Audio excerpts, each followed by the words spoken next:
इधर साधु ने राजकुमार को पहचान लिया कि ये तो राजकुमार है, क्योंकि साधु तो जादूगर था। फिर साधु ने अपने शिष्य से कहा कि जाओ मेहमान को दूसरे कमरे में सुला दो। शिष्य ने राजकुमार को दूसरे कमरे में ले गया और एक चटाई के ऊपर सोने के लिए बोलकर वहां से चला गया। राजकुमार ने सोचा कि मैं मखमल के गद्दे पर सोने वाला, आज चटाई पर सोना पड़ेगा। फिर वह चटाई पर सोने ही वाला था कि उसे पनिहारी की बात याद आ गई कि चटाई को झटकार कर ही बैठना। तो राजकुमार ने चटाई को उठाई तो उसके नीचे एक गहरा कुआं था जिसमें काफी सारे लोग थे।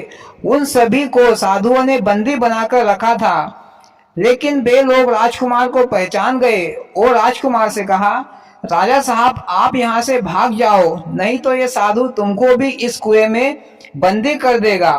फिर वह राजकुमार वहां से भागकर राजमहल वापस आ गया। फिर साधु ने देखा कि राजकुमार भाग गया है, तो साधु ने राजकुमार की पत्नियों से कहा, जो तुम्हारे साथ आया था वह राजकुमार था। तो राजकुमार की पत्नियां डर गई कि अब हमारा क्या होगा, अब राजकुमार हमको मार डालेगा। तो साधु ने कहा कि ये लो एक कील, यह कील तुम राजकुमार के सिर पर गाड़ देना, जिससे वह एक भेड़ बन जाएगा और तुम उसे आसानी से मार देना।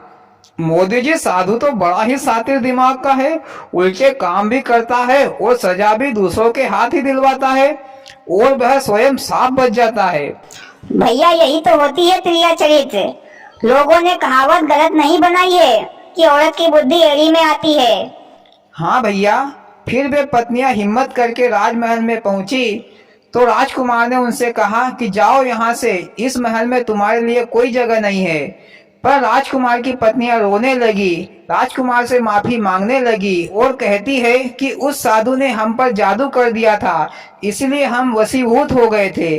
उनकी ये बातें सुनकर राजकुमार को उन पर दया आ गई, क्योंकि राजकुमार को भी ये पता था कि साधु जादूगर है।